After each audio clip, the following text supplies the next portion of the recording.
محمد لقمان کرک سے میں رمضان المبارک میں قرآن ترجمہ کے ساتھ پڑھنا چاہتا ہوں، آپ رہنمائی فرمائیں کہ کس مترجم کی تلاوت کروں؟ شکریہ۔ بالکل کسی مترجم کی تلاوت آپ نے نہیں کرنی، یہ بات یاد رکھیں۔ عام بندہ جب قرآن کے ترجمے اٹھا کے اس میں غور و خوض شروع کرے گا، یہ گمراہی کا دروازہ کھلے گا۔ میری جان من، قرآن کریم اتنا لاوارث نہیں ہے کہ آپ اس کو بغیر قرآن کے ماہر کے پڑھنا شروع کر دیں۔ ڈاکٹری میڈیکل کی کتاب آپ بغیر ماہر کے نہیں پڑھتے، تو قرآن کریم بغیر ماہر کے آپ کیوں پڑھیں گے؟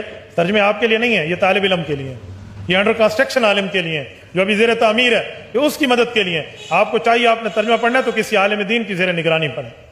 جی پیچھے اللہ ہی ہے، اچھا اللہ پیچھے رکھنے ہستے؟ یہ دیکھیں حدیث میں لکھا ہوا ہے نماز کا طریقہ، اور نہیں جی ہمارے امام صاحب نے بھی تو وہی کچھ بتایا نا، پیچھے تھے اتھے بھی نبی علیہ السلام نے، نبی علیہ السلام پیچھے رکھنے کے لیے؟ میرے نبی سا ہے ہی کوئی نہیں، تیرے بابے تھے شاہ ہی کوئی نہیں، اللہ پیچھے، رسول پیچھے، آگے تمہارے بابے۔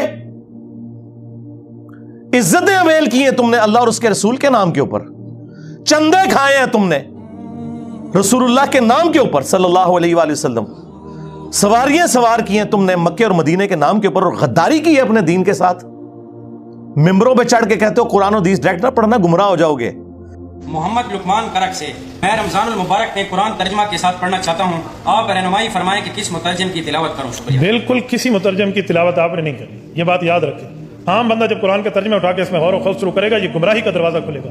میری جان من، قرآن کریم اتنا لاوارث نہیں ہے کہ آپ اس کو بغیر قرآن کے ماہر کے پڑھنا شروع کر دیں۔ ڈاکٹری میڈیکل کی کتاب آپ بغیر ماہر کے نہیں پڑھتے، تو قرآن کریم بغیر ماہر کے آپ کیوں پڑھیں گے؟ ترجمے آپ کے لیے نہیں ہے، یہ طالب علم کے لیے ہے، یہ انڈر کنسٹرکشن عالم کے لیے ہے، جو ابھی زیر تعمیر ہے، یہ اس کی مدد کے لیے ہے۔ آپ کو چاہیے آپ نے ترجمہ پڑھنا ہے تو کسی عالم دین کی زیر نگرانی پڑھیں۔ واہ، یہ کوئی یہودی یا نصرانی آ کے بات کرے ہم منہ توڑ دیں، جس طرح آج آگ لگانے کے اوپر قرآن کو ہمیں کتنا غصہ چڑھا ہوا ہے۔ تیرا مفتی ہر جمعے کو کھڑا ہو کے کہ قرآن اور بخاری ڈائریکٹ نہ پڑھنا، گمراہ ہو جاؤ گے۔ آگ تو یہ لگا رہا ہے، وہ آگ تو ایک دن تھی، اس سے کوئی فرق نہیں پڑا۔ قرآن کے ملینز آف کاپیز دنیا میں موجود ہیں، ملینز آف حافظ قرآن ہے، قرآن کو کوئی آگ نہیں لگا سکتا، دنیا سے ختم نہیں کر سکتا۔ اصل جو چور چھپا ہوا ہے نا، وہ تیرے اندر چھپا ہوا ہے۔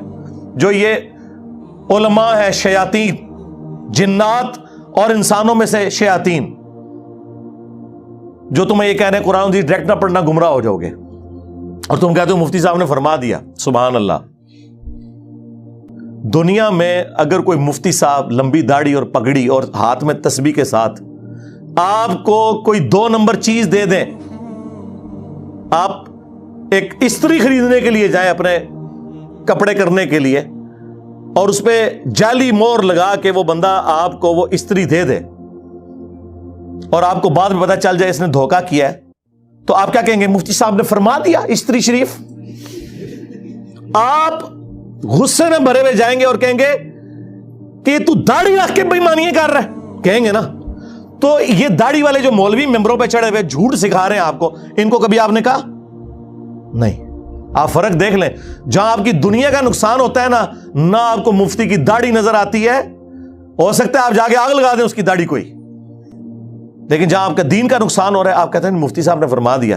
وہاں ہم لاکھ چیختے رہے کہ یار یہ مفتی صاحب آپ کو اپنے بابوں کا دین بتا رہے ہیں، کتابوں میں دین کچھ اور لکھا ہوا ہے، ٹس سے مس نہیں ہوتے۔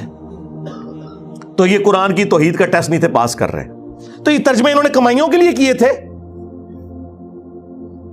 یہ تو کوئی نہیں کہے گا کمائی کے لیے کیے، تو اس لیے کیے تھے کہ پبلک کو پتا چلے قرآن میں کیا لکھا ہوا ہے، وہ آپ پڑھنے نہیں دے رہے۔ ہمارے ایک شیعہ دوست ہیں عالم دین، ماشاءاللہ بہت اچھا کام کر رہے ہیں، ان کا ایک جملہ گولڈن جملہ ہے، انہوں نے کہا کہ آج کوئی غیر مسلم آ کے آپ سے یہ کہے کہ میں مسلمان ہونا چاہتا ہوں یا ابھی ہوا ہوں، مجھے بتائیں، میں نے اسلام کو اسٹڈی کرنا ہے کہ اسلام کی مجھ سے کیا ریکوائرمنٹ ہے، میرا خدا مجھ سے کیا چاہتا ہے، میرا اللہ مجھ سے کیا ڈیمانڈ کرتا ہے، تو آپ اسے کون سی کتاب پڑھنے کے لیے دیں گے؟ تو ساروں کا جواب یہ ہوگا کہ قرآن پڑھنے کے لیے دیں گے۔ اور آگے سے وہ گورا یہ پوچھ لے کہ بھائی آپ نے بھی اسی قرآن کو پڑھ کے اپنے عقیدے صحیح کیے تھے؟ ہاں، تو منہ اڑ کے بیٹھ جاؤ گے۔ اس کا جواب یہ نہیں ہوگا کہ میں نے میرے پرکھے جو بھی کسی نے نہیں قرآن ترجمے نال پڑھیا ایسی، اللہ دے فضل نال جدوں دا انہوں نے کلمہ پڑھیا ہوں تک کسی نے قرآن ترجمے نال نہیں سی پڑھیا۔ اس کی وجہ میں آپ کو بتا دیتا ہوں، قرآن کا ترجمہ بمشکل 200-250 سال پہلے کیا ہے شاہ ولی اللہ دہلوی نے فارسی میں, اور اس وقت بھی کوئی پرنٹنگ پریس وغیرہ نہیں تھے, وہ چند لوگوں تک ہی پہنچا.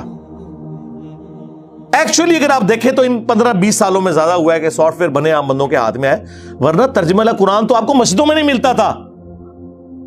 او حافظ قرآن نے نہ ترجمہ پڑھا ہو تو اور کس نے پڑھنا ہے؟ حافظ بن کے نکلتے ہیں, حافظ نہیں حافظ. انہوں نے نہیں قرآن ترجمے سے پڑھا ہوا, اور کس نے پڑھنا ہے؟ اور جس کے ماں باپ نے امید لگائی ہے کہ انہیں سانو لے جانا ہے کتے جتھے آپ جانا سی. ہاں, تراویح کے دنوں میں تھوڑی تھوڑی داڑھی بڑھا لیں گے, تو جس طرح جناب عید آئے گی تو او پہ عید ہے داڑھی. اور کس لیے؟ پیسے کمانے کے لیے. مفت کون بنا دے تراویاں؟ ٹھیکے تو ہوں نے. ہاں, یہ قرآن کے ساتھ آپ لوگ کر رہے ہیں. اور قرآن کیا کہہ رہا ہے؟ وَأُوحِيَ إِلَيَّ هَذَا الْقُرْآنُ لِأُنذِرَكُمْ بِهِ وَمَنْ بَلَغَ. اے نبی تم فرماؤ قرآن مجھے اللہ نے اس لیے وحی کیا تاکہ اس قرآن کے ذریعے میں تمہیں بھی تبلیغ کر دوں, اور جس تک یہ قرآن پہنچ جائے اس قرآن کے ذریعے تبلیغ کرے.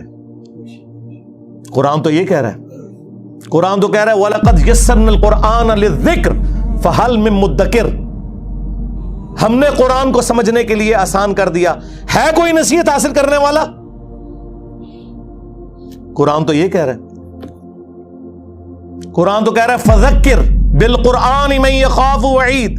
اے نبی قرآن کے ذریعے تبلیغ کریں ہر اس شخص کو جو اللہ کی دھمکی سے ڈرتا ہے.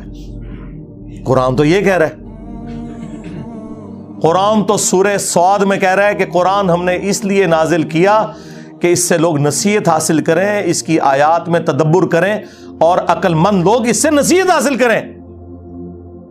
لیکن آپ لوگوں نے کیا کہا کہ قرآن کس لیے نازل ہوا ہے؟ مردے بخشوانے کے لیے.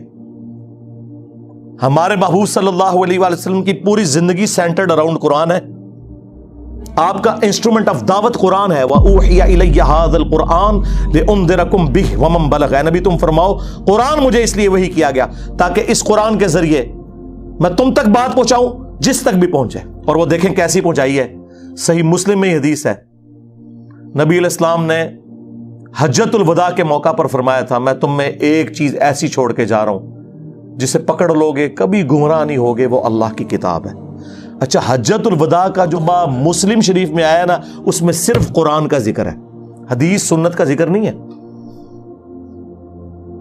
کیونکہ سنت کو ماننا قرآن ہی کو تو ماننا ہے. قرآن نے نہیں کہا ہے نا من یطع الرسول فقد اطاع اللہ, جس نے رسول اللہ کی اطاعت کی اس نے اللہ کی اطاعت کی. ٹھیک ہے, ایک حسن درجے کی روایت ہے حاکم کے اندر, قرآن اور سنت دو چیزیں. لیکن حجت الوداع کا جو خطبہ مسلم شریف میں آیا اس میں صرف قرآن کا ذکر ہے. لیکن وہ لکھی رہ گئی مسلم میں حدیث, یہ حدیث مسلم شریف میں ہی لکھی رہ گئی کہ اللہ تعالیٰ اس قرآن کی وجہ سے قوموں کو عروج دے گا اور زوال دے گا. وہ زمانے تھے مسلمان ہو کر اور تم خوار ہوئے تارک قرآن ہو کر. یہ مسلم شریف میں حدیث لکھی رہے گی جی.